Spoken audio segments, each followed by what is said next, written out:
हाँ नमस्कार मित्रों। आज बात करने जा रहे हैं छंद भाग 2। इससे पहले दोस्तों हमने छंद भाग 1 पर बात की थी, जिसमें हमने ये जाना था कि छंद की परिभाषा क्या है, छंद किसे कहते हैं, छंदों के प्रकार कितने हैं, उनके उपभेद कितने हैं, वर्णिक छंद किसे कहते हैं, मात्रिक छंद किसे कहते हैं, और विशेष रूप से हमने ये जाना कि मात्रिक छंद के अंदर मात्राओं की गिनती कैसे करें। उसके बाद में हमने ये जाना कि मात्रिक छंदों के कौन कौन से छंदों के प्रकार जो हमारे पाठ्यक्रम में शामिल हैं, उनके बारे में हमने जानकारी प्राप्त की थी। अब मित्रों हम कुछ उनके जो उदाहरण हैं उनके माध्यम से हम छंदों की एक प्रक्रिया है उसको समझने की कोशिश करेंगे और ये समझने की कोशिश करेंगे कि किस प्रकार से परीक्षाओं में प्रश्न पूछे जाते हैं, उनका जवाब कैसे दिया जाता है और मात्राओं की गिनती हम कैसे करें। तो चलिए मित्रों आज बात करते हैं कुछ उदाहरणों के साथ में। मात्रिक छंदों के कुछ उदाहरण लिए हमने, उन पे बात करते हैं सीधी सीधी। देखिए मित्रों, मात्रिक छंद जब हमने पढ़े थे उसके हमने मुख्य रूप से 3 भाग किए थे। कौन कौन से? एक सममात्रिक, एक अर्ध सममात्रिक और एक विषम मात्रिक छंद। सम में क्या था मित्रों? प्रत्येक चरण में एक जैसी मात्राएं थी। जैसे कि हमारा था चौपाई, प्रत्येक चरण में 16 मात्राएं, गीतिका प्रत्येक चरण में 26 मात्राएं, हरि गीतिका प्रत्येक चरण में 28 मात्राएं और रोला प्रत्येक चरण में 24 मात्राएं। ये तो थे हमारे सम। उसके बाद में हमने अर्ध सम भी पढ़े थे, जिसमें हमारा था बरवे, विषम चरण में 12, सम चरण में 7 मात्राएं। उसके बाद में हमने दोहा पढ़ा, जिसके विषम चरण में 13 मात्राएं और सम चरणों में 11 मात्राएं। उसके बाद में दोहा का विपरीत जो होता है शोरठा, उल्टा, वो भी हमने पढ़ा था। उसके बाद में देखिए मित्रों, अब हम बात करने जा रहे हैं आगे वो विषम जो छंद पढ़े थे हमने, कौन कौन से? कुंडलिया और छपय। अब देखिए एक उलाला भी हमने पढ़ा था, अर्धसम का भाग। तो वो तो कुछ हमारे मात्रिक छंदों के प्रकार थे। अब उनके कुछ महत्वपूर्ण जो उदाहरण है हमारे, वो हम यहाँ पे लेते हैं, जिससे हमें ये पता चले कि कैसे उदाहरण परीक्षाओं में हमारे सामने आएंगे, उनकी मात्राओं की गिनती कैसे करनी है और इन पदों को देख करके हम ये कैसे पहचाने कि इसमें कौन सा छंद प्रयुक्त हुआ है, कौन से छंद के इसमें लक्षण शामिल हैं। तो चलिए बात करते हैं। देखिए पहला उदाहरण हमारे सामने है। क्या लिखा हुआ मित्रों? कि कोई संगी नहीं उतय है इत ही को संग। क्या लिखा हुआ है? कोई संगी नहीं उतय, मतलब वहां पर कोई अपना साथी नहीं है इत ही को संग, यहां पे साथ है। पथी पथिक लेहु मिलिता ही ते सबको सहित उमंग। अब देखिए मित्रों, बात ही आती है सबसे पहले कि ऐसा कुछ उदाहरण दे दिया आपके सामने और हमें पूछा जाएगा कि इसमें कौन सा छंद प्रयुक्त हुआ है। तो छंदों की गिनती के लिए हमारे पास 2 तरीके, एक वर्णिक और दूसरा है मात्रिक। सबसे पहले आसान तरीका यह है कि आप वर्णों की गिनती कर लें। फिर जब वर्णों का कोई नियम काम नहीं कर रहा है तब हम क्या करेंगे? मात्राओं की गिनती करेंगे और दूसरा जो प्रकार है हमारा मात्रिक छंद, उसकी ओर अग्रसर होंगे। उसमें हम ये देखेंगे कि कौन से भाग का कौन से लक्षण काम कर रहे हैं, कौन सा छंद होगा। तो सबसे पहले देखते हैं वर्णिक, हालांकि हमने पढ़ा नहीं है, मात्रिक में चलते हैं हम सीधा। तो जब इसकी हम गिनती करेंगे तब हमें पता चलेगा। मात्राओं की गिनती के तरीके मैंने मित्रों आपको बताया था, तो अब हम मात्राओं की गिनती करते हैं। देखिएगा एक बार, देखिए ये लिखा हुआ है कोई। क्या होगी मात्रा? इसकी भी होगी गुरु, इसकी भी होगी गुरु। क्यों? क्योंकि ये देखिए दीर्घ है, ये भी दीर्घ है, तो इनकी मात्रा क्या होगी? जैसे कि यहाँ पे मैं लिख लेता हूं गुरु गुरु। इसकी क्या होगी? देखिए अनुस्वार लगा हुआ है, तो मैंने आपको बताया अनुस्वार जहां कहीं होगा वहां पे क्या होगा? गुरु होगा। देखिए गुरु गुरु लघु। अब यहाँ पे देखिए क्या होगा, आप समझ सकते हैं कि अनुस्वार है मित्रों, ये अनुस्वार नहीं है, ये क्या है? ये हमारा क्या है? अनुनासिकता, ये चंद्र बिंदु है हमारी, जो ऊपर ऐसे ही लगाई जाती है। तो इसका क्या होगा? इसका भी लघु, इसका भी लघु, इसका क्या होगा? लघु और ये गुरु। इसका देख लीजिए गुरु लघु लघु, गुरु गुरु गुरु और लघु। अब देखिए मित्रों, मात्राओं की गिनती करते हैं, कितनी मात्राएं हुई हमारे सामने। देखिए 2 4 6 8 9 10 11 और 2 13। ये लीजिए, यहां पे मैंने इसको रोक दिया। 13 मात्राएं हो गई मित्रों। अब देखिए 2 3 4 2 6 2 8 2 10 और 1 11। कुल मिलाकर बात क्या आई कि ये हमारा पहला चरण है, ये हमारा दूसरा है, ये तीसरा है और ये चौथा है। बात क्या आई है कि पहले चरण में 13 मात्राएं और दूसरे चरण में 11 मात्राएं। यानी कि सम में कितनी है? सम में है 11 मात्राएं और विषम में है 13 मात्राएं। तो हमने ये पढ़ा है कि विषम चरणों में तेरे मात्राएं किस में होती है, वो होता है दोहा छंद हमारा। ये देखिए लिखा हुआ है। कौन सा छंद होता है मित्रों? दोहा छंद होता है। ध्यान क्या रखना हमें, जब विषम चरण में यानी कि पहले और तीसरे चरण में 13 मात्राएं होंगी और सम चरण दूसरे और चौथे में 11 मात्राएं होंगी, वहां पे हमारा दोहा छंद होगा। तो ये देखिए हमने गिनती की अच्छे तरीके से, यहाँ पे इसमें 13 मात्राएं थी प्रथम में और द्वितीय में कितनी थी? 11 मात्राएं। इसी प्रकार से तीसरा और चौथा भी आप गिनती कर सकते हो। देखिए लिखते हैं हम यहाँ पे लघु गुरु गुरु लघु लघु लघु गुरु लघु गुरु लघु लघु गुरु लघु लघु लघु लघु गुरु लघु।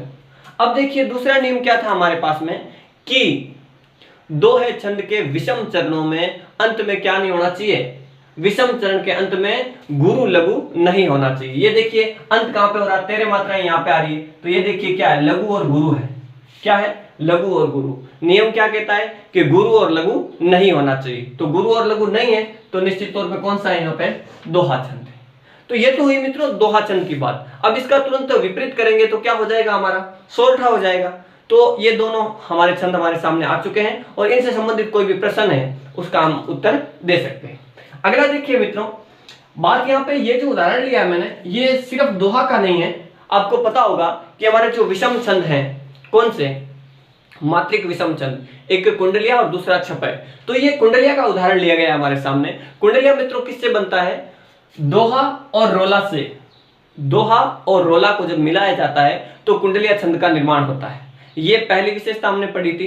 दूसरा लक्षण इसका क्या था कि दोहा के आरंभ में जो शब्द आएंगे वो रोला के अंत में मिलेंगे हमें, और जो दोहा के अंत में है वो रोला के आरंभ में मिलेंगे। तो देखिए ये रहा, देखिए सब सो हित उमंग। अब ये देखिए ये वापस यहां से रोला आरंभ हो रहा है। ये दोहा का अंत, ये रोला का आरंभ। तो जहां कहीं भी आपको दोहा और रोला दोनों साथ में मिले हुए दिखाई दें तो आप समझ जाना कि वहां पे कुंडलिया छंद है। कौन सा है मित्रों? कुंडलिया। जब ये दोनों अलग अलग रहें तो क्या होगा? ये रोला रहेगा, ये आपका दोहा रहेगा। लेकिन जब ये दोनों साथ में रहेंगे और इसके अंतिम शब्द रोला के आरंभ में आएंगे तो आप ये समझ जाना कि यहाँ पे कौन सा है? विषम छंद है जो दो छंदों के योग से बना है, उसका नाम है कुंडलिया। उसी प्रकार से हमारा छपैया भी बनता है। छपैया किससे बनता है मित्रों? वो बनता है हमारा दोहा और उलाला से। अब देखिए आगे बात करते हैं। ये आपका दिया हुआ है रोला। रोला की विशेषता क्या थी? प्रत्येक चरण में क्या होता है मित्रों? 24 मात्राएं होती है। कितनी होती है? 24 मात्राएं। देखिए गिनती करते हैं एक पंक्ति की। इसमें देखिए रोला की एक और विशेषता बताता हूं मैं आपको। पहला जो पद है इसका, पहली पंक्ति में लगभग इसके 25 मात्राएं आती है और बाकी में सब में 24 रहती है। ये इसकी एक अलग सी विशेषता है। जैसे कि देखिए गिनती करते हैं हम, लघु लघु गुरु लघु लघु लघु लघु गुरु लघु गुरु गुरु लघु लघु गुरु गुरु गुरु और गुरु। देखिए मित्रों मात्राएं कितनी होती है? 1 2 2 4 5 6 7 8 2 10 11 2 13 2 15 16 17 2 19 2 21 और 4 25। ये मैंने आपको पहले ही बताया था। पहली पंक्ति में लगभग रोला के 25 मात्राएं आती है और बाकी में सब में 24 रहेगी। तो एक मात्रा इधर उधर हो सकती है, इससे कोई फर्क नहीं पड़ता है। छंदों में मैं आपको बता देता हूं मित्रों कि छंद क्या है, इनके अंदर मात्राओं के अपवाद होते रहते हैं। मात्रा कभी 24 हो जाएगी तो कभी 23 हो जाएगी, इससे कोई फर्क नहीं पड़ता है। बाकी वाले जो विशेष लक्षण हैं उन पर हमें ध्यान देना चाहिए, क्योंकि जो ये काव्य बनाया गया है, ये पद बनाया गया है, इसमें ऐसा नहीं है कि किसी ने कवि ने पहले छंद के नियम पढ़े और फिर इसको लिखा। ये तो पहले लिख दिया गया, फिर इसमें हमने देखा कि कौन सा छंद ठीक बैठ रहा है। तो मात्राएं इधर उधर हो सकती है, मात्राओं का ज्यादा हमें लेन देन नहीं रखना है। बाकी जो लक्षण है वो काम करने। अब देखिए अगले में वापस आप गिनोगे जब तो 24 मात्राएं ही आएगी। तो इस प्रकार से मित्रों मात्राओं की गिनती होती है। और ये देखिए ये आपका दोहा छंद भी कंप्लीट हो गया हमारा, ये रोला भी हमारा कंप्लीट हो गया, और इन दोनों को मिलकर जो मिलाने पर बनता है कुंडलिया, वो भी हमारा पूर्ण हो चुका है। तो 3 छंद अभी हमने पढ़ लिए हैं। अगला देखिए मित्रों जो हमारा सम है, कौन सा? ये देखिए ये अर्धसम था, ये सम था, कुंडलिया विषम था। और अब देखिए कुछ और उदाहरण। जो आपका हरिगीतिका है सबसे शानदार उदाहरण है और सबसे सरल है। हरिगीतिका में मित्रों आपको पता है 28 मात्राएं होती है। कितनी होती है? प्रत्येक चरण में 28 मात्राएं होती है। और इसकी विशेषता क्या है वो देख लीजिए आप। 16 और 12 पर यति होती है। और इसका उदाहरण क्या है? देखिए हरिगीतिका, हरिगीतिका, हरिगीतिका, हरिगीतिका। यानी कि इसमें 7 मात्राएं, इसमें 7 मात्राएं और इसमें कितनी होगी आपकी 2 मात्राएं। तो 14 और 2 16 मात्राएं होंगी और यहाँ पे यति होगी इसकी। 16 मात्रा पर यति है और फिर 12 मात्रा पर यति है। तो 16 और 12 कितनी हो गई 28 मात्राएं हो गई। और 28 मात्रा प्रत्येक चरण में जहां कहीं भी आपको मिलेगी वहां पे हमारा छंद कौन सा होगा, छंद होगा हरिगीतिका सममात्रिक छंद। ये इसकी विशेषता और सरल सा उदाहरण आपके सामने देखिए क्या है। गीतिका, माफ की, हरिगीतिका, हरिगीतिका, हरिगीतिका, हरिगीतिका। ये तो हुआ आपके हरिगीतिका का उदाहरण। अब यदि हम प्रथम चरण में से 2 मात्राएं कम कर लेते हैं तो हरिगीतिका से क्या बन जाता है, गीतिका बन जाता है। क्या बन जाता है मित्रों, गीतिका। गीतिका की विशेषता क्या है, इसके प्रत्येक चरण में 26 मात्राएं होती है। कितनी होती है, 26 मात्राएं होती है। यति कितने पर होगी, 14 और 12 पर यति होगी। यानी कि आरंभ में 2 मात्राएं बढ़ाने, यदि बढ़ा दे गीतिका के साथ में तो हरिगीतिका, और यदि हरिगीतिका के आरंभ में 2 मात्राएं कम कर दें तो क्या हो जाएगी, गीतिका हो जाएगी। तो इसका भी उदाहरण क्या बनेगा, इसका उदाहरण बनेगा हरिगीतिका, हरिगीतिका। ये हरि शब्द जो है वो यहाँ से हटा देना है और आगे वाला वापस लिख देना है। देखिए हरिगीतिका, हरिगीतिका, गीतिका, हरिगीतिका। ये हुआ हमारा गीतिका का उदाहरण और ये हुआ हमारा हरिगीतिका का उदाहरण। तो मित्रों कुछ इस प्रकार से हमारे सममात्रिक छंदों के, अर्धसम के और विषम के एक एक उदाहरण लिए हमने। खूब सारे ढेर सारे उदाहरण ले सकते हैं। मूल रूप से, मुख्य रूप से उनके लक्षण और मात्रा गिनने का तरीका जो हमें आना चाहिए, हम किसी भी प्रकार की कोई भी गलती नहीं करेंगे। आप इसका स्क्रीनशॉट ले सकते हैं, मिटाऊंगा बाद में। चलिए मित्रों आगे बात करते हैं।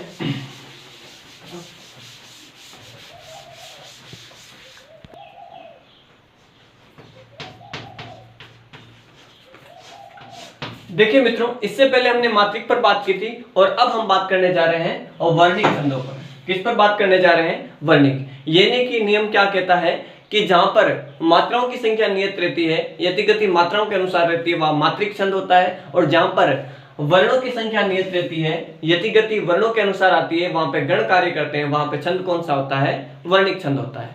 अब देखिए वर्णिक छंदों में सबसे पहला जो स्पष्ट तरीका है वो है गण को गिनना, वर्णों को गिनना। अब वर्णों को कैसे गिने, और इसके अंदर मैंने आपको पहले ही बताया था कि गण क्या होता है। गणों का बहुत ही महत्वपूर्ण योगदान रहेगा इसमें। गण क्या होता है मित्रों, 3 वर्णों का जो समूह है हमारे सामने वो क्या कहलाएगा, वो हमारा गण कहलाएगा। क्या कहलाएगा मित्रों, गण कहलाएगा। देखिए मित्रों, गणों के लिए हमारे पूर्व आचार्यों ने एक स्पष्ट सा सूत्र दिया है, जो हमें 8 जो हमारे हिंदी में गण है, हमारे छंद में कितने गण है मित्रों, 8 गण। 8 गणों के लिए एक विशेष सूत्र दिया गया है। उस सूत्र के आधार पर हम जानेंगे कि गणों की गिनती कैसे करें, कौन कौन से गण होते हैं और फिर उनका छंदों में प्रयोग कैसे होता है। तो चलिए देखते हैं सूत्र कौन सा है। सूत्र बिल्कुल आसान सा है, जो लिखा गया है हर एक व्यक्ति के जबान पर होना चाहिए। सूत्र है यह माता राजभान, यह माता राजभान सलगा। देखिए मित्रों गौर कीजिएगा, अगर आप साहित्य के सत्र में जा रहे हैं, अगर आप छंदों को पढ़ना चाहते हैं, साहित्य को पढ़ना चाहते हैं, साहित्य लिखना चाहते हैं या परीक्षाओं में नंबर लाना चाहते हैं, तो आपको विशेष रूप से वर्णिक छंदों को पहचानने के लिए, गणों को पहचानने के लिए इस सूत्र को याद करना पड़ेगा। हम याद करेंगे इसे और इतना अच्छे तरीके से करेंगे कि वर्णिक छंदों में हमारे किसी भी प्रकार की कोई भी त्रुटि न रहे और जितने भी नंबर हमें मिले वो पूरे के पूरे मिले। देखिए मित्रों सूत्र क्या है, एक बार फिर से इसको पढ़िएगा आप। क्या लिखा हुआ है, ये माता राजभान सलगा। इसको पहले तो हमें याद करना है। याद कैसे कर सकते हैं हम, ये माता राजभान सलगा। कैसे याद करेंगे, ये माता राजभान शलगा। ठीक है मित्रों, ये तो हुआ सूत्र। अब इससे गण कैसे बनाने हैं, देखिए इसमें जो जो वर्ण लिखे गए हैं वही गण है। 8 गण बनाता हूं मैं, देखिएगा। सबसे पहला ये लिखा हुआ है तो यह गण क्या होगा मित्रों, यह गण।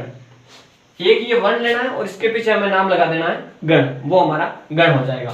तो पहला गण क्या बना हमारा, यह गण। दूसरा क्या बनेगा, दूसरा बनेगा, देखिए मैं ले लीजिए, आप मां नहीं लेना मित्रों, मैं लेना है। मां मात्राओं में काम आएगा। अभी मैं आपको बताऊंगा जब हम गणों का समूह बनाएंगे, उनकी पहचान बनाएंगे, तब हमारे मां काम आएगा। वरना जब गण का नाम लिखना हमें तो सीधा सीधा सिर्फ ये वर्ण ही लेना है। तो यगण पहला। दूसरा गण कौन सा है? मगण, म गण। तीसरा कौन सा होगा मित्रों? देखिए क्या लिखा हुआ है, त, तो क्या हो जाएगा? त गण। तो देखिए पहला यगण, दूसरा मगण, तीसरा तगण। चौथा कौन सा होगा? चौथा होगा रगण। कौन सा होगा मित्रों? रगण। पांचवा कौन सा होगा? देखिए र के बाद में क्या आया? ज, तो क्या होगा? जगण।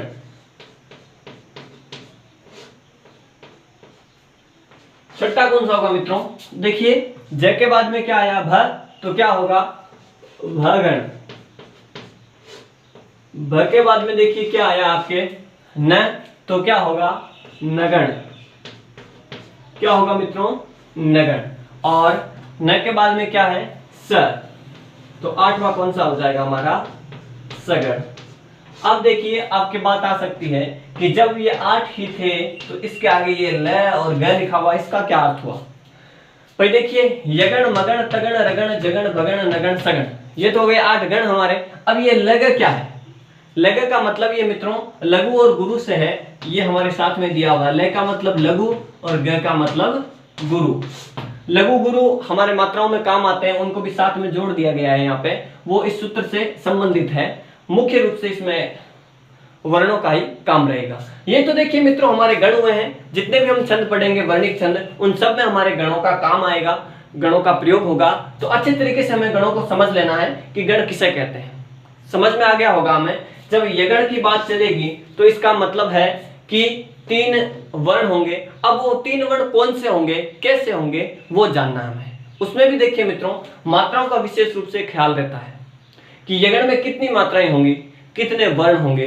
वर्ण तो 3 ही होने, लेकिन मात्राएं कितनी होंगी वो हमें ध्यान रखना है, वरना हम इस चीज को, इस विषय को समझ नहीं पाएंगे। अब देखिए यगण में कितनी मात्राएं होनी चाहिए, ये मैं आपको सीधा सीधा तरीका बता रहा हूं इस सूत्र के माध्यम से। ये तो आसानी से याद रह जाएगा हमें। अब बात करनी है हमें कि इसकी मात्राएं कैसे जाने। यगण में कितनी मात्राएं होगी, मगण में कितनी मात्राएं होंगी, तो हमें पता क्या रखना है कि 3 वर्ण होते हैं। देखिए इस सूत्र से ही हम मात्राएं बनाएंगे। सबसे पहले लीजिए 3 मात्राएं। देखिए ये सूत्र है हमारा, ये माता राजमान सलगा, तो 3 ले लीजिए। कितने गई? ये माता, तो यहां पे लिख लीजिए य, मां और ता। अब देखिए मित्रों कौन सा गण आ गया? यगण तो आ चुका है, तो यगण को छोड़ देना है और मगण के साथ में वापस 3 गण बना लेने हैं।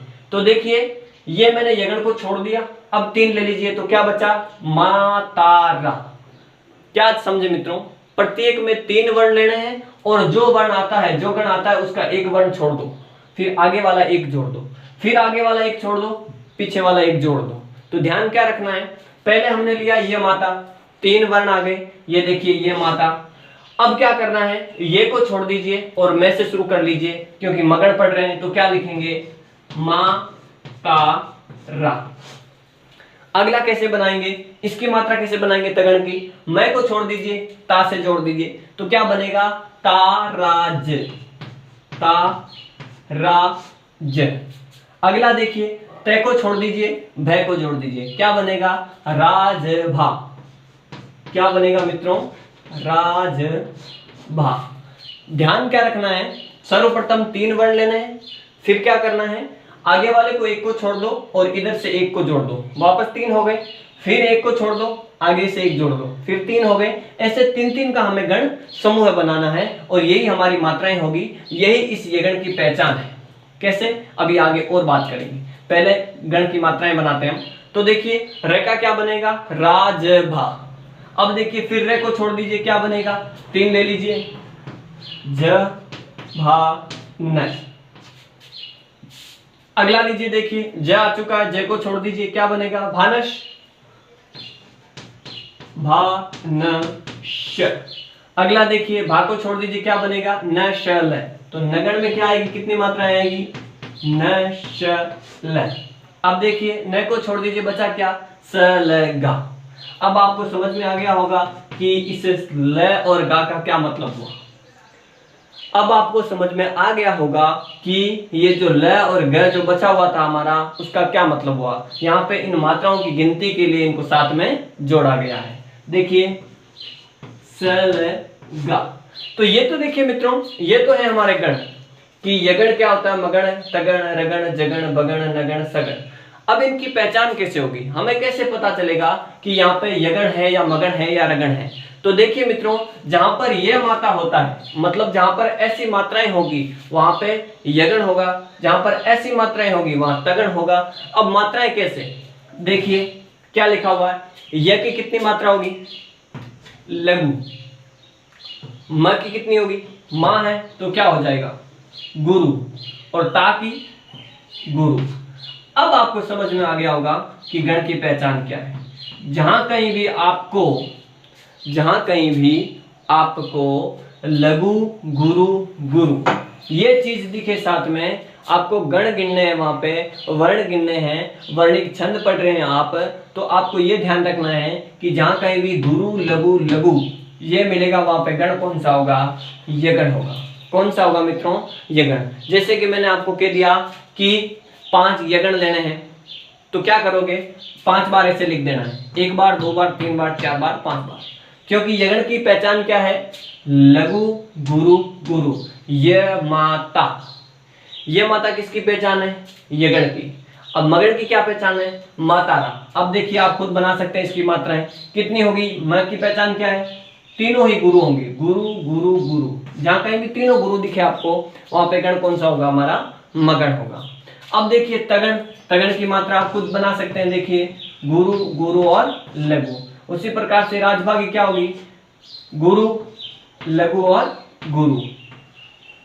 उसी प्रकार से देखिए जवान की क्या होगी, इसका विपरीत उल्टा कर दो वापस, ये गुरु, लघु, गुरु था, ये लघु, गुरु, लघु हो जाएगा, लघु, गुरु, लघु।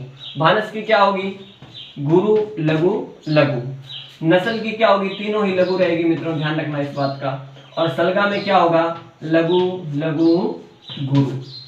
ये मित्रों जो डायग्राम है आपको हमेशा हमेशा के लिए याद रखना है। सर्वप्रथम क्या याद रखना है कि सूत्र क्या है, यह माता राजबान सलगा। गण कितने हुए, 8 गण हुए। कितने हुए, 8 गण। कौन कौन से, ये गण, मगण, तगण, रगण, जगण, भगण, नगण और सगण। इनकी पहचान क्या है, जहां कहीं भी ये माता यानी कि लघु, गुरु, गुरु ये मात्राएं आएगी, वहां पे गण कौन सा होगा, यगण होगा। क्या होगा, यगण। फिर मातारा, गुरु, गुरु, गुरु, अगर ऐसी मात्राएं आती है तो वहां पे गण कौन सा होगा, मगण होगा। अब देखिए एक बात करते हैं, जैसे कि मैंने आपको कहा, जैसे कि हम पढ़ते हैं द्रुत विलंबित हमारा छंद आएगा, आगे हम बात करेंगे उस पर। हमारा वर्णिक सम छंद है, उसमें आपको दिया रहेगा कि 12 वर्ण होना चाहिए। प्रत्येक चरण में कितने वर्ण होने चाहिए, 12 वर्ण होने चाहिए। 12 वर्ण तो गिन लिए, लेकिन 12 वर्ण तो और में भी होते हैं, जैसे कि वंशस्थ पढ़ोगे आप, वो भी वर्णिक सम छंद है, तो उसमें भी क्या है, उसमें भी 12 वर्ण है। तो फिर समझ कैसे पाएंगे हम, उसमें समझना यह है कि उसमें गणों की क्या है, गणों की संख्या दे रखी होगी, हमें गणों की स्थिति दे रखी होगी। तो द्रुत विलंबित में गण कौन से होते हैं, द्रुत विलंबित में होते हैं नभ भर। क्या होते हैं मित्रों, नभ भर, ये द्रुत विलंबित में होते हैं। और वंशस्थ, वंशस्थ में भी 12 वर्ण होते हैं, लेकिन गणों का क्या है, जत जर, जत जर ऐसे दिया रहता है। तो देखिए ये मैंने लिख दिया द्रुत विलंबित, कौन सा है, द्रुत विलंबित। अब आपको पता है कि द्रुत विलंबित में 12 वर्ण होते हैं, लेकिन आपको यह भी पता है कि वंशस्थ, जो हमारा वंशस्थ है वो भी एक वर्णिक छंद है हमारा, इसमें भी क्या होता है, इसमें भी 12 वर्ण होते हैं। तो पहचानोगे कैसे, पहचानना ये है कि उसमें गणों की आपको विशेषता दी रखी होगी। गणों की क्या विशेषता है कि द्रुत विलंबित में 4 गण होंगे। कौन कौन से होंगे, न, भ, भ, र, यानी कि नगण, भगण, भगण और रगण। ये आपको ध्यान रखना होगा। देखिए नगण क्या है, ये रहा हमारा नगण, यानी कि नस्ल, लघु, लघु, लघु। अगला क्या है, देखिए भगण, कहां पे है भगण, देखिए ये रहा हमारा भगण, क्या होगा, भानस, मात्रा क्या होगी, गुरु, लघु, लघु। फिर वापस भगण, तो गुरु, लघु, लघु। और रगण, ये देखिए आपका रगण, राज, भा, गुरु, लघु, गुरु। इसी प्रकार से देखिए वंशस्थ का क्या होगा, जत जर, तो देखिए जगण, तगण, जगण और रगण। जगण का क्या होगा? जबान, तो जबान की क्या मात्रा देखिए? लघु गुरु लघु।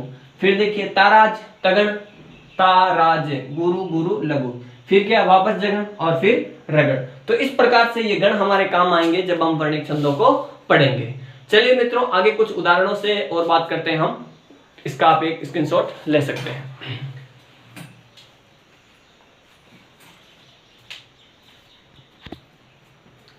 चलिए मित्रों अब देखिए बात करते हैं हम आगे कि वर्णिक छंदों के कौन कौन से विशेष रूप से भाग जो हमारे पाठ्यक्रम में जुड़े हुए हैं उन पर हम बात करते हैं। देखिए मैंने आपको पहले भी बताया था, अब हम विस्तार पूर्वक बात करते हैं। सबसे पहला जो है हमारा वो लिया गया है द्रुत विलंबित छंद। कौन सा लिया गया मित्रों? द्रुत विलंबित छंद। ये एक वर्णिक छंद है और वर्णिक छंद में भी कौन सा? सम वर्णिक छंद है। कौन सा मित्रों? सम वर्णिक छंद। अब देखिए इसकी विशेषता क्या है कि इसके प्रत्येक चरण में 12 वर्ण होते हैं। आपसे पूछा क्या जाएगा? पूछा यह जाएगा कि द्रुत विलंबित छंद की विशेषता बताइए या फिर इसके लक्षण पर प्रकाश डालिए। 2 या 3 नंबर का प्रश्न आपके सामने आ सकता है और कोई उदाहरण भी आपके सामने प्रस्तुत किया जा सकता है या आपसे उदाहरण पूछा जा सकता है। तो इस प्रकार के प्रश्न में देखिए विशेषता क्या होगी कि द्रुत विलंबित में वर्ण कितने होते हैं? 12 वर्ण होते हैं प्रत्येक चरण में। इसकी पहली विशेषता हो गई कि 12 वर्ण होते हैं प्रत्येक चरण में। ये वर्णिक सम छंद है। क्या है मित्रों? वर्णिक सम छंद है। और तीसरी इसकी विशेषता है कि इसमें क्या होता है? गणों की स्थिति क्या रहती है? नभ भर, यानी कि नगण, भगण, भगण, रगण। ये अभी मैंने आपको थोड़ी देर पहले जब हम मात्राओं की बात कर रहे थे उस समय मैंने आपको विस्तार पूर्वक समझाया था कि किस प्रकार से द्रुत विलंबित में नभ भर 4 गण होंगे। कितने गण होंगे मित्रों? 4 गण। कौन कौन से गण होंगे? नगण, भगण, भगण और रगण। हम इसको ऐसे याद कर सकते हैं, नभ भर। ठीक है मित्रों, तो ये तो है हमारा पहला छंद द्रुत विलंबित। क्या क्या विशेषता हो गई? प्रत्येक चरण में 12 वर्ण, नभ भर, गणों की स्थिति रहेगी, 4 गण शामिल होंगे इसमें, और ये एक वर्णिक सम छंद है। चलिए उदाहरण इसके आपके सामने खूब सारे किताबों में आप देख सकते हैं। यहाँ पे इतना संभव नहीं है मेरे पास संसाधनों की कमी के कारण मित्रों। अगला देखिए, अगला है हमारा वंशस्थ। ये भी एक आपका क्या है? वर्णिक सम छंद है। क्या है मित्रों? ये भी वर्णिक सम छंद है। इसकी भी मात्रा कितनी है? 12 मात्रा है, माफ कीजिएगा 12 वर्ण है। इसमें भी कितने हैं? 12 वर्ण है। तो इनमें जो समानता है वो क्या है कि दोनों ही वर्णिक सम छंद है। दोनों में प्रत्येक चरण में वर्ण कितने रहेंगे? 12 वर्ण रहेंगे। ध्यान क्या रखना है? इसमें गणों की जो स्थिति है वो रहेगी नभ भर, नगण, भगण, भगण, रगण। और वंशस्थ में क्या रहेगा? जत जर। क्या रहेगा? जत जर, जगण, तगण, जगण, रगण। तो दोनों की विशेषता आपको समझ में आ गई होगी। प्रश्न जो पूछा जाएगा इस प्रकार से पूछा जाएगा, विशेषता या लक्षण के आधार पर, और उसका हमें उत्तर देना है। चलिए आगे बात करते हैं। तो ये तो दोनों थे हमारे समछंद। अब अगला परीक्षा में पूछा गया आपके पाठ्यक्रम में, चाहे वो सेकंड ग्रेड हो, फर्स्ट ग्रेड हो या कक्षा 12वीं हो, उसमें पूछा गया कवित। कवित में आपको बता देता हूं मित्रों, वैसे जो कवित पूछा जाता है सामान्य रूप से उसमें कवित का उदाहरण लिया जाता है गणाक्षरी या मनहरण से। लेकिन विद्वानों ने कवित के 3 भाग किए हैं। कौन कौन से? गणाक्षरी, रूप गणाक्षरी और देव गणाक्षरी। कवित की विशेषता क्या है मित्रों? ये एक मुक्तक छंद है। क्या है मित्रों? मुक्तक। अब मैं आपको यहाँ पे बता देता हूं कि मुक्तक और वर्णिक में क्या फर्क है। एक तो वर्णिक गणबद्ध होगा। क्या होगा? वर्णिक गणबद्ध छंद। और एक होगा वर्णिक मुक्तक छंद। मुक्तक में क्या होता है मित्रों? वर्णिक अगर गणबद्ध है तो उसमें गणों की, वर्णों की संख्याओं का ख्याल रखा जाएगा, यति गति का ख्याल रखा जाएगा। लेकिन यदि जहां कहीं भी मुक्तक का नाम आता है तो मुक्तक में सिर्फ और सिर्फ वर्णों का ख्याल रखा जाएगा। क्या रखा जाएगा मित्रों? वर्णों का ख्याल रखा जाएगा। उसमें ना तो हम ये देखेंगे कि कितने गण प्रयुक्त हुए हैं, गणों का नियम ध्यान में नहीं रखा जाएगा, और न ही लघु गुरु का नियम ख्याल में रखा जाएगा, और न ही यति गति। देखिए तो सबसे महत्वपूर्ण बात यह आती है कि मुक्तक जब कभी हमारे सामने नाम आएगा तो उसमें हमें ये ध्यान रखना है कि उसमें वर्णों का ख्याल रखा जाएगा सिर्फ, गणों का और लघु गुरु का ख्याल नहीं रखा जाएगा। ठीक है मित्रों, तो कवित हमारा क्या है? एक पहली विशेषता कवित की, ये एक मुक्तक छंद है। क्या है मित्रों? मुक्तक छंद है। सामान्य से पूछे आपको कवित तो आप मनहरण या जो पहला भाग इसका मनहरण या गणाक्षरी, 2 नाम से पुकारते हैं हम इसको, इसका उदाहरण दे सकते हैं। इसकी विशेषता क्या है? प्रत्येक चरण में 31 वर्ण होते हैं। कितने होते हैं मित्रों? 31 वर्ण होते हैं। पहला कवित का भाग है वो है मनहरण कवित या घनाक्षरी कवित। इसके प्रत्येक चरण में 31 वर्ण होते हैं और 16 और 15 पर यति होती है। कितने पर होती है मित्रों? 16 और 15 पर यति। ये किसकी विशेषता है? मनहरण या घनाक्षरी की। दूसरा इसका भाग है वो है रूप घनाक्षरी। कौन सा भाग है? रूप घनाक्षरी। रूप घनाक्षरी की विशेषता है प्रत्येक चरण में 32 वर्ण होते हैं। कितने होते हैं? 32 वर्ण। घनाक्षरी के आगे एक वर्ण जोड़ने पर रूप घनाक्षरी बन जाता है। इसकी विशेषता क्या है? 16 पर यति होगी। कहां पर होगी यति? 16 पर। यह भी मुक्तक ही है, कवित का दूसरा भाग है। कवित का तीसरा भाग है देवगनाक्षरी। कौन सा भाग है मित्रों? देवगनाक्षरी। तो आप याद रखने का तरीका देखिए, घनाक्षरी और रूप घनाक्षरी और देवगनाक्षरी। ये कवित हमारा मुक्तक छंद है। इसकी मात्रा कैसे होगी? 31, 32 और 33। रूप घनाक्षरी की 32 मात्रा 16 पर यति, देव घनाक्षरी की 33 मात्रा है 16 और 17 पर यति होगी। कितने पर यति होगी मित्रों? 16 और 17 पर। रीतिकाल में खूब सारा भरमार मिल जाएगा आपको कवित का। चलिए मित्रों अगला देखते हैं जो विशेष महत्वपूर्ण है हमारे लिए। चौथा छंद है सवैया। वर्णिक में हमने 4 छंद पढ़े। कौन कौन से? द्रुत विलंबित, वंशस्थ, कवित और सवैया। पहले 3 पढ़ चुके हैं, चौथा है हमारा सवैया। मित्रों सवैया नाम लेते ही हमारे दिमाग में एक ही छंद आता है, लेकिन मैं आपको बता देता हूं सवैया विशेष रूप से कोई छंद नहीं, इसके 8 भेद हैं। उन 8 भेदों को अलग अलग नाम से पुकारा जाता है और वो ही सवैया का भाग है। चलिए देखते हैं। सवैया की विशेषता यह है कि यह भी एक समवर्णिक छंद है। क्या है मित्रों? समवर्णिक छंद। अब इसकी विशेषता क्या रहेगी कि 22 से लेकर 26 वर्ण तक होते हैं। इसके 8 भेद हैं, 22 से लेकर 26 वर्ण तक होते हैं। यानी कि जो भी अलग भाग आएगा उसमें अलग अलग विशेषताएं वर्णों की रहेगी। देखिए सबसे पहला जो इसका भाग है वो है मदिरा सवैया। कौन सा है मित्रों? मदिरा सवैया पहला भाग है इसका। बता देता हूं मैं आपको, सवैया छंद एक समवर्णिक छंद है। इसके 8 भेद हैं और 8 भेदों में 22 से लेकर 26 वर्णों तक अलग अलग वर्णों की संख्या रहेगी। पहला जो हमारा वो है मदिरा सवैया, जिसमें वर्ण कितने रहेंगे? 22 वर्ण रहेंगे। प्रत्येक चरण में कितने वर्ण रहेंगे मित्रों? 22 वर्ण रहेंगे। 7 भगण और 1 गुरु। विशेषता क्या है दूसरी? 7 भगण और 1 गुरु। अब भगण की क्या बात चलेगी? भगण का मतलब है भानस। मात्रा क्या रहेगी? देखिए मैं आपको यहाँ पे लिखता हूं, भानस। भगण की यही मात्रा है, यानी कि गुरु लघु लघु। 7 बार आपको ऐसे लिखना है और उसके बाद में क्या लगाना है? 1 गुरु लगा देना है ऐसे। तब क्या बन जाएगा? हमारा मदिरा सवैया बन जाएगा। बस इस एक को याद रखना है। बाकी सवैया के जो 8 भाग हैं वो इसके साथ ही चलते रहेंगे, इसके अनुसार ही इर्द गिर्द घूमते रहेंगे। तो पहला मदिरा सवैया, क्या विशेषता है? 22 वर्ण। दूसरी विशेषता क्या है? 7 भगण और 1 गुरु। अगला देखिए, इसका उदाहरण दिया है एक मैंने, इसी उदाहरण पर बाकी हमें साथ में लेकर के चलना है। देखिए उदाहरण है, सिंधु तरियो उसको बनरा, तुम पे धनुरेक गई न तरी। इस उदाहरण की हम मात्राएं गिनते हैं, देखते हैं क्या होता है। देखिए मित्रों क्या हो गया? गुरु लघु लघु। अब देखिए गुरु लघु लघु। हालांकि आप यहाँ पे कह सकते हो कि गुरु होगा, लेकिन यहाँ पे क्या हमें गण को निर्धारित करने के लिए यहाँ पे इसको गुरु को लघु बनाना पड़ रहा है। ये मात्राओं को मैंने आपको पहले बताया था, मात्राएं इधर उधर होती रहती है। अगला देखिए, लघु लघु गुरु लघु लघु, गुरु लघु लघु, गुरु लघु लघु, गुरु लघु लघु, गुरु लघु लघु, गुरु। अब देखिए क्या हुआ? गुरु लघु लघु। एक गण कौन सा बना? भानस, भगड़ बन गया। अब देखिए ये स्थिति कितनी बार आनी चाहिए? 7 बार यही स्थिति आनी चाहिए। तो देखते हैं क्या होता है। 1, फिर देखिए गुरु लघु लघु 2 बार, फिर देखिए गुरु लघु लघु 3 बार, फिर देखिए गुरु लघु लघु 4 बार, गुरु लघु लघु 5 बार, गुरु लघु लघु 6 बार और गुरु लघु लघु। ये हो गया 7 बार। और अंत में क्या बचा?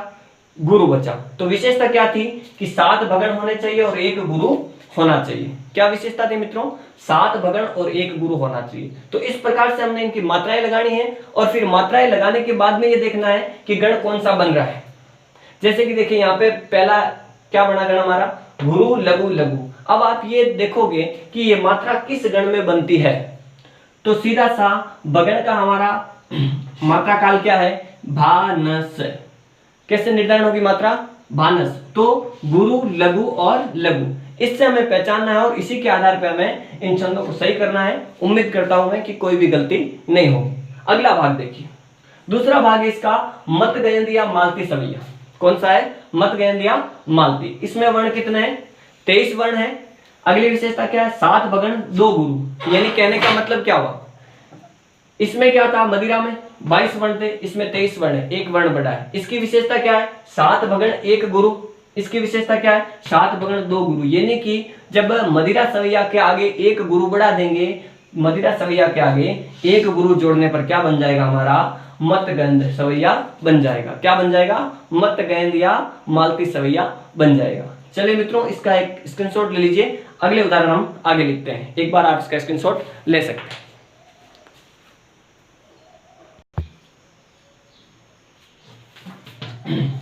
चलिए मित्रों, अब हम आगे बात करते हैं। देखिए मित्रों, मुख्य रूप से मैंने आपको बताया कि सवैया के 8 भेद हैं। 2 भेद अभी इससे पहले हमने पढ़ा था।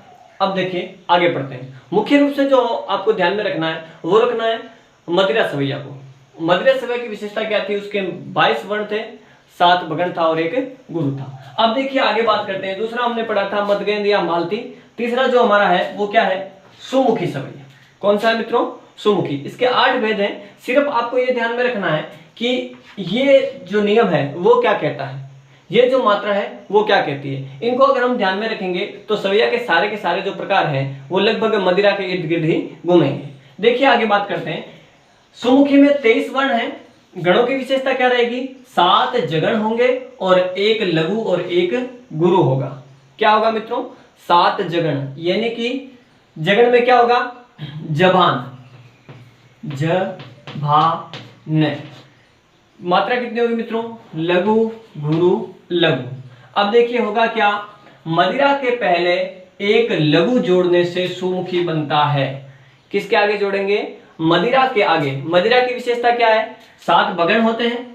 तो देखिए भगण की क्या बनती है? भानस। तो भानस की क्या है मित्रों? गुरु लघु लघु। अब बनेगा क्या?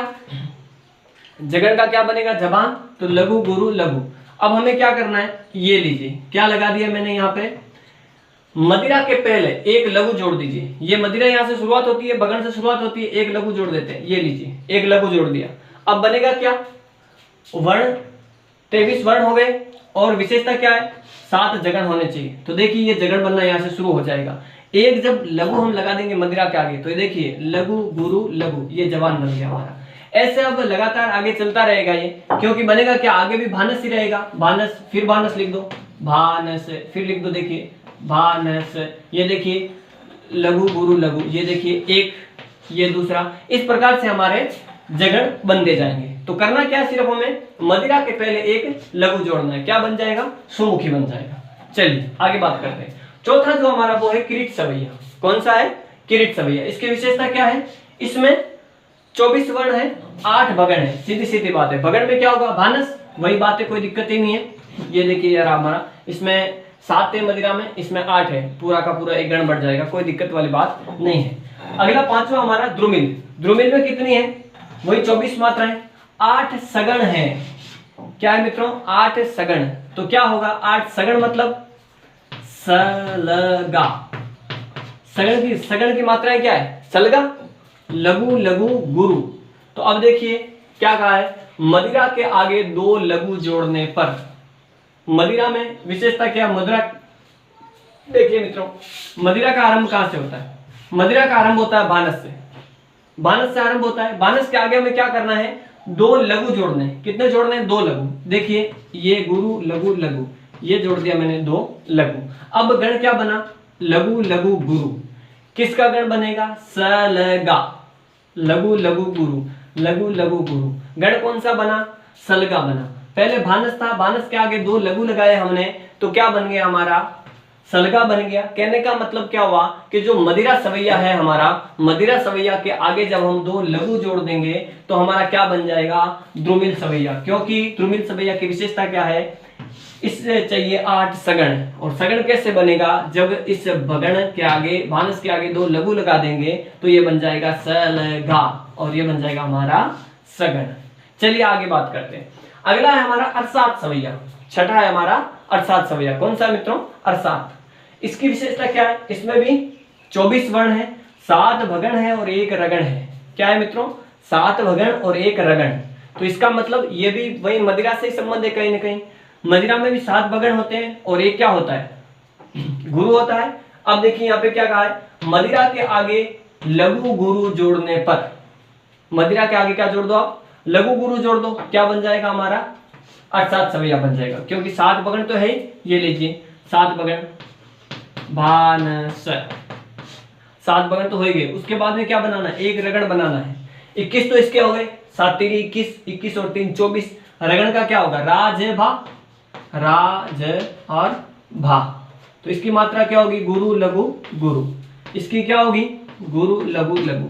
हमें बोला क्या गया है, मदिरा के आगे, मदिरा कहाँ समाप्त होगा आपको पता ही है, 7 भगण और 1 गुरु पर मदिरा समाप्त होता है। अब मदिरा के आगे क्या लगाना है, 1 लघु और 1 गुरु। ये देखिए मदिरा यहाँ पे समाप्त होगा आपका। मदिरा में क्या विशेषता है, मदिरा की 22 वर्ण होते हैं, 7 भगण होते हैं, 1 गुरु होता है। यहाँ पे 21 और 1 22 यहाँ पे समाप्त हो जाता है। अब इसके आगे हम क्या करेंगे, 1 लघु और 1 गुरु जोड़ देंगे। ये देखिए, ये लघु और ये गुरु। तो अंत में क्या बना, यहाँ तक तो आपका 7 भगण रहा, गुरु लघु गुरु राजभा, ये 1 रगण हो गया। तो क्या बन गया हमारा, अर्थात सवैया। क्या बन गया मित्रों, अर्थात सवैया। सातवां है आपका सुंदरी सवैया। इसमें कितने वर्ण, 25 वर्ण है, 8 सगण और 1 गुरु है। क्या है मित्रों, 8 सगण और 1 गुरु। इसकी विशेषता क्या रहेगी, द्रुमिल के आगे 1 गुरु जोड़ने पर, ये देखिए द्रुमिल रहा हमारा। मदिरा के आगे 2 लघु जोड़ने पर दुर्मिल बनता है, और दुर्मिल बनने के बाद में दुर्मिल के आगे 1 आप क्या कर दीजिए, गुरु जोड़ दीजिए। क्या बन जाएगा हमारा, सुंदरी सवैया बन जाएगा। अगला देखिए, आखिरी जो हमारा है वो है उपजाति सवैया। 8 भेद बताए मैंने, 8 भेद में से आखिरी जो भेद है वो है उपजाति सवैया। इसकी मात्राएं 22 से लेकर 26 तक होती है। कितनी होते हैं मित्रों, 22 से लेकर 26 तक होती है। भिन्न भिन्न सवैया छंदों के मेल से इसका निर्माण होता है। जैसे कि हम ऐसे कह सकते हैं, सुंदरी और मध्यगहन मिलके उपजाति का निर्माण करता है। ऐसे कोई सा भी अलग अलग एक सवैया दूसरे सवैया से जुड़ेगा तो वहां पे क्या बन जाएगा, वहां बन जाएगा उपजाति सवैया। तो ये मित्रों हमारे छंदों की बात थी। आज हमारे छंद पूर्ण होते हैं। किसी भी प्रकार की कोई भी आपके समस्या रहे या फिर किसी दूसरे बिंदु पर आपको कुछ जानकारी चाहिए तो आप कमेंट बॉक्स में लिख सकते हैं, मैं यथासंभव उसका उत्तर दूंगा। नमस्कार।